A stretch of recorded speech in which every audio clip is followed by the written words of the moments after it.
ये आवाज़ सुनो दोस्तों, एकदम क्रिस्पी है ना। ये जो नाश्ता है ना दोस्तों, ये आप बिना आलू को उबाले कच्चे आलूओं से ही एकदम इंस्टेंटली व्रत में बना सकते हो। अंदर से एकदम सॉफ्ट होगा, लेकिन बेस्ट बात यह है कि आप इसको 9 के 9 दिन आराम से खा सकते हो जब भी आपका दिल चाहे। हेलो दोस्तों, welcome to my cooking vlog. तो फिर देर किस बात की, चलो फिर शुरू करते हैं। अब ये नाश्ता बनाने के लिए दोस्तों आपने यहाँ पर मीडियम साइज के 2 आलू लेने हैं। छोटे हैं तो आप 3 भी ले सकते हो। बस आलूओं को आपने अच्छे से घिसना है। ध्यान रखना दोस्तों, फाइन वाले ग्रेटर से ही आप घिसना, जिससे कि आपकी कुकिंग एकदम फास्ट होगी।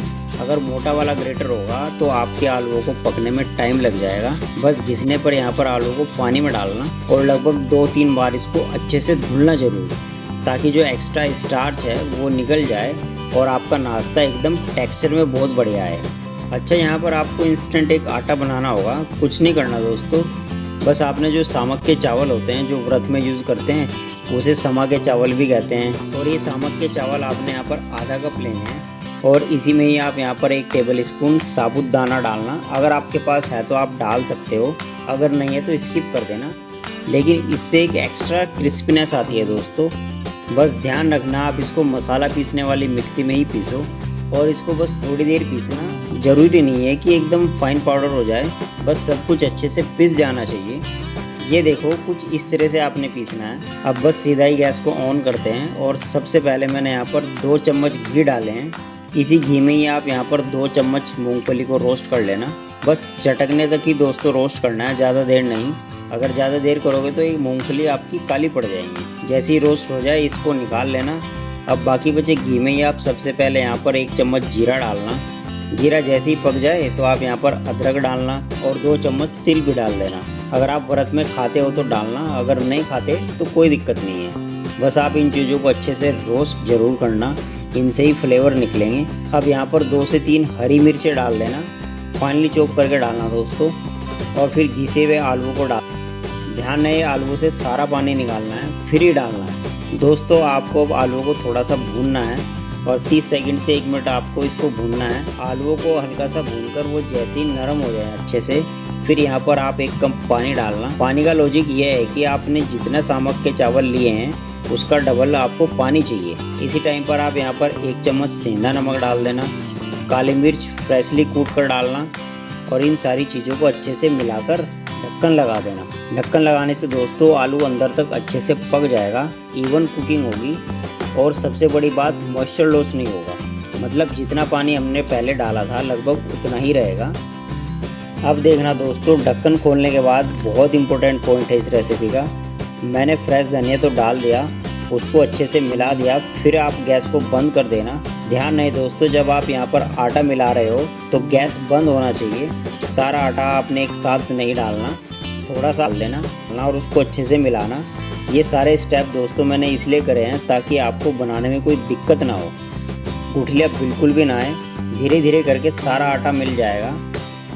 फिर आप यहाँ पर बाकी बचा हुआ आटा डालना, इसको अच्छे से मिलाना और जैसे ही पूरा मिल जाए तो आप सबसे पहले यहाँ पर जो मूंगफली है उसे थोड़ा सा कूट कर डाल देना। मैंने मूंगफली को थोड़ा दरदरा रखा है ताकि टेक्सचर बढ़िया है। अब आप यहाँ पर गैस को ऑन करना, मीडियम लो फ्लेम पर रखना गैस को। आराम से धीरे धीरे आपको इसको 1 मिनट तक पकाना है। बेसिकली पूरा जुड़ जाना चाहिए। जो सामक के राइस है ना उसमें स्टार्च है वो फूल जाना चाहिए। मिलाने के बाद जब आप गैस ऑन करोगे तो यहाँ पर थोड़ी देर पकाना ज़रूर। देखो क्या होगा, जो स्टार्च है वो फूलेगा और जब वो फूलेगा ना वो एक दूसरे से जुड़ेगा और जब आप इसको काटोगे, फ्राई करोगे या पकाओगे तो ये फटेंगे नहीं बिल्कुल भी और एकदम इवन रहेंगे और तभी आटे जैसा दिखने लग जाएगा दोस्तों ये। बस जैसे ये स्टेज आ जाए तो आप यहाँ पर गैस को बंद करना, फटाफट से एक बर्तन रेडी कर लेते हैं। मेरे पास एक थाली है, मैं इसी का यूज़ कर रहा हूँ। अगर आपके पास ढोकले वाला मोल्ड है या फिर केक वाला टिन है तो आप उसको भी इस्तेमाल कर सकते हो। बस मैंने यहाँ पर सबसे पहले घी लगा लिया है थाली में। गरम में ही आप दोस्तों यहाँ पर इसको पलट देना और इसको इवन आउट कर लेना। चाहे तो एक कटोरी का भी यूज़ कर सकते हो घी लगाकर, या मेरी तरह एक स्पैचुला का भी यूज़ कर सकते हो, जो आपके पास अवेलेबल हो वैसे ही आप इसको इवन आउट कर देना दोस्तों। हो सके तो पंखे के नीचे रखना, इंस्टेंटली एकदम ठंडा हो जाएगा। हाँ, लेकिन ध्यान ये रखना है कि आपको इसको काटना या निकालना तभी है जब ये पूरी तरीके से ठंडा हो जाए। और निकालने से पहले बस आप यहाँ पर एक बार चाकू चला देना और जब आप इसे पलटोगे तो आराम से निकल जाएगा दोस्तों। अब ये अगर ठंडे सही से होंगे तो ही आप इनको इजीली काट पाओगे और एकदम परफेक्ट कटिंग आएगी दोस्तों। ये देखो आप, मैंने इनको ऐसे ही काट के ट्रायंगल की शेप दे दी है। आप खुद ही देखो कितने परफेक्टली कटे हैं और कितने इवनली सेट हो चुके हैं, बिल्कुल भी नहीं बिखर रहे। बस दोस्तों मेरी सारी बातों का ध्यान देना और फिर मुझे बताना कि ये परफेक्ट बना या नहीं बना। अब इसे फाइनल कुकिंग के लिए बस आपने ये करना है कि थोड़े से तेल में इनको फ्राई करना। दोस्तों आपने व्रत में साबूदाना के वड़े बहुत खाए हैं, लेकिन ऐसे सामक के चावल के वड़े ये नहीं खाए होंगे।